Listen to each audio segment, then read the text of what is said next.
Transportation Secretary Vince Dizon acknowledged that the public transport modernization program is no longer viable in its current form. Speaking before the Commission on Appointments, he pointed out that many transport cooperatives are struggling to repay loans for modern vehicles. He also noted that only around 40% of public utility vehicles have consolidated into cooperatives as required by the program.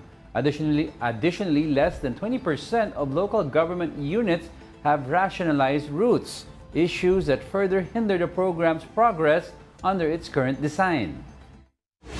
Given the present state of the modernization and kung itutuloy-tuloy yan po, tingin ko po yung fact na hindi na nakakabayad ng utang ang karamihan sa mga bumili ng bagong mga sasakyan, that is a clear sign that it is not viable in its present state. And now let's get a reaction from LTFRB spokesperson Attorney Ariel Inton regarding this matter. Good morning and thank you for joining us po. Magandang umaga po sa inyo, magandang umaga po sa ating mga taga-subaybay. Yung hingi na lang po kami ng reaction doon po sa naging pahayag po ni Transportation Secretary Dizon na ito nga daw pong public transport modernization ay not viable in its current state. Pero una, binabati po namin siya ang ating Bulletin Secretary sa confirmation po sa Committee on Appointments. No? At the same time, kami naman po sa LTFRB ay implementing agency. The last directive that we got from DOTR was a Department Order 2025-09, which opened up the opening application for consolidation. So ibig sabihin ay dun sa latest po na department order, it's still a go to modernization. Okay. Pero po, can we clarify po ba? Kasi a lot of people are saying na ay baka naman to unfair doon sa mga sumunod. 'Di ba? Tapos ito porket may mga hindi rin sumunod, papanigan natin sila. So can we clarify that statement na tuloy pa rin naman po yung public transport modernization? Opo, tuloy. Opo, tuloy po 'yun.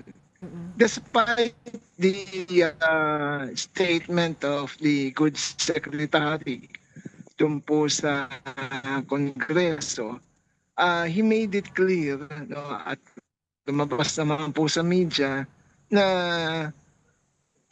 tuloy pa rin yung consolidation at modernization. Wala po kami nadatanggap na ibang direktiba. There is no department order that asks us to stop accepting new application. In fact, as I said, ang pinakahuli po, which is dated May 5, if I'm not mistaken, May 5, 2025, ay we are being directed to accept new application. It is reopening of new application for consolidation. So, ibig sabihin tuloy po unless there will be another directive. Gagawin po namin kung ano ang ipinag-utos po ng kagawaran sa ahensya. Yeah, Attorney, I'd like to ask, based sa mga pakikipag-usap nyo sa mga iba-ibang grupo ng transport groups, no? Yes, Attorney, can you hear me? Hello? Yes, Attorney. Okay ba? Malinaw pa po? Hello? Attorney? Ayan, okay na si Attorney. Malinaw po. Okay, Attorney, I'd like to ask you. Yes, sir. Malinaw po. Malinaw. Okay, thank you, Attorney. I'd like to ask lang, Attorney, based sa mga discussion mo with the transport sectors, different transport sectors, ano ba nagiging problema ng mga iba na hindi nakakasama sa pagko-consolidate? Ano ba ang hesitation nila?